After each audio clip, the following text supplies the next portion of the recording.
Hello everyone, my name is Regina. My name is Felice. My name is Noriko. My name is Vidya.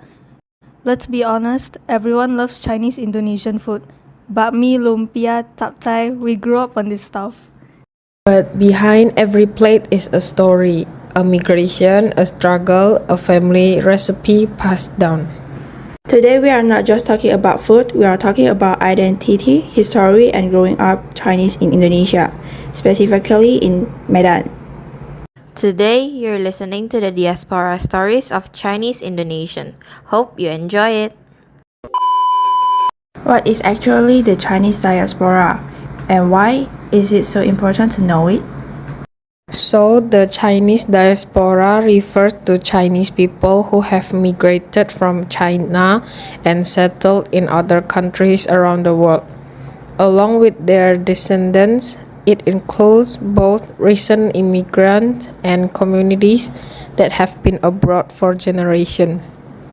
These diaspora communities often maintain aspects of Chinese culture like language, food, and festivals, while also blending with local culture. In places like Southeast Asia, including Indonesia, the Chinese diaspora has played a major role in business, society, and politics, though they have also faced challenges like discrimination and assimilation pressure.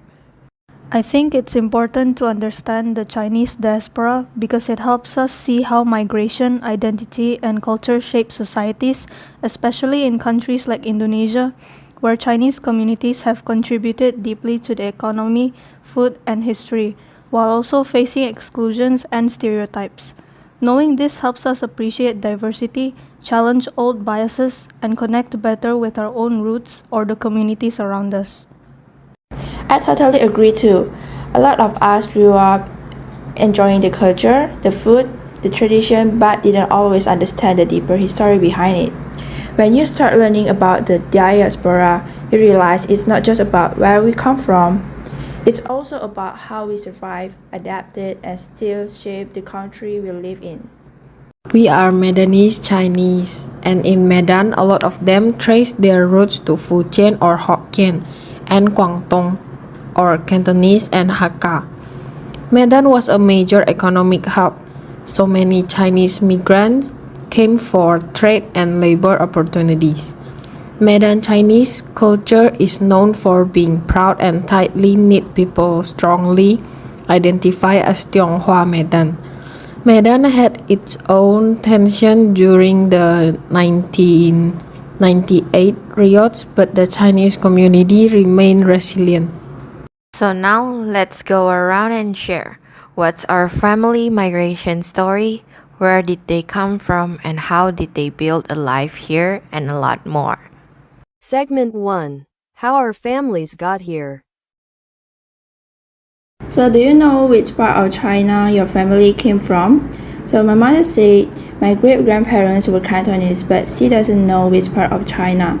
So, I checked on Google and they said the most of them were from southern China.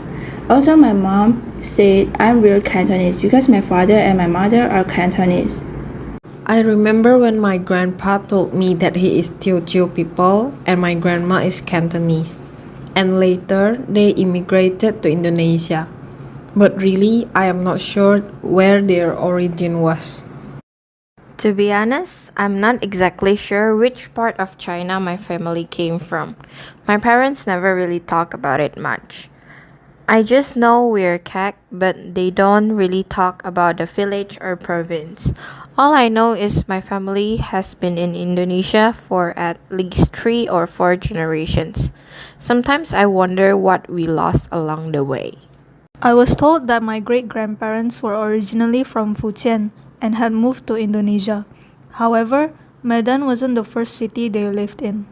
They stayed in Kuala Simpang for a few years before moving to Medan. Do you guys know about the migration story in your family? The story of the family starts from my great-grandparents who were looking to expand their business opportunities by going abroad. Eventually, they sailed to Kuala Simpang by boat. At the time, China was not financially stable, so they decided to go somewhere with people who could afford and needed their products. As a result, They gained much more than they had during their time in China. If I remember correctly, my grandfather once said that his father almost went back to China by ship but couldn't because it didn't fit or the government canceled it. But maybe it's just a joke or maybe it's real. For me, I once overheard that my grandparents were once in China. That time, China was in an unstable condition, economically and socially, and they decided to immigrate by boat and ended up in Indonesia, hoping for a new start and a stable life. I actually don't know much about how my family got here. No one really talked about it.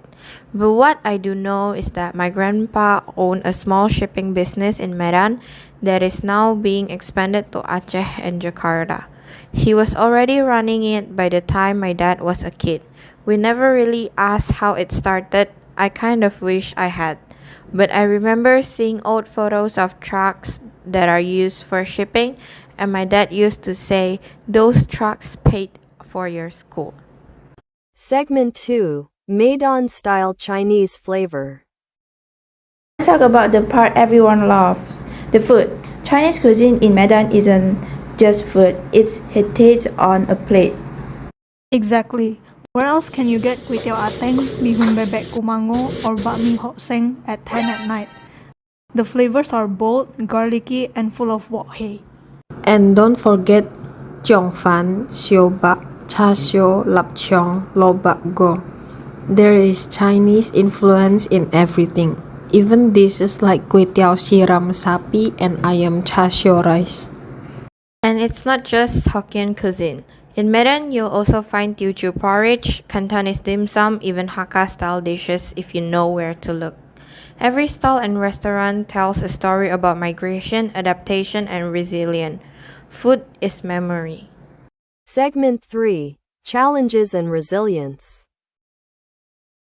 But food aside, our history hasn't always been easy.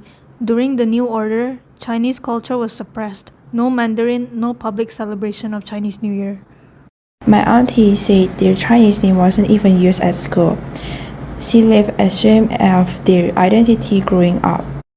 It was a tough time, but things have changed since Reformasi. There is more freedom now to express our culture and identity. Segment 4. Who we are today. So, what does it mean to be Chinese in Medan today?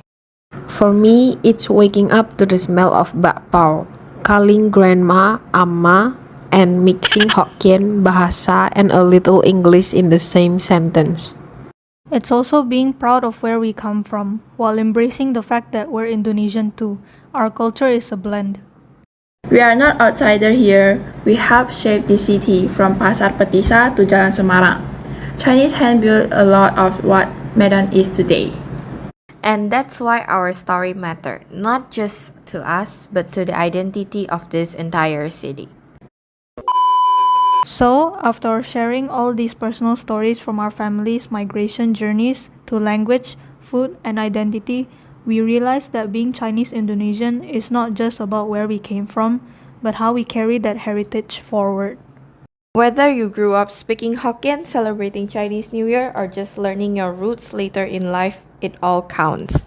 Our experiences are diverse, but they are all part of the same rich story.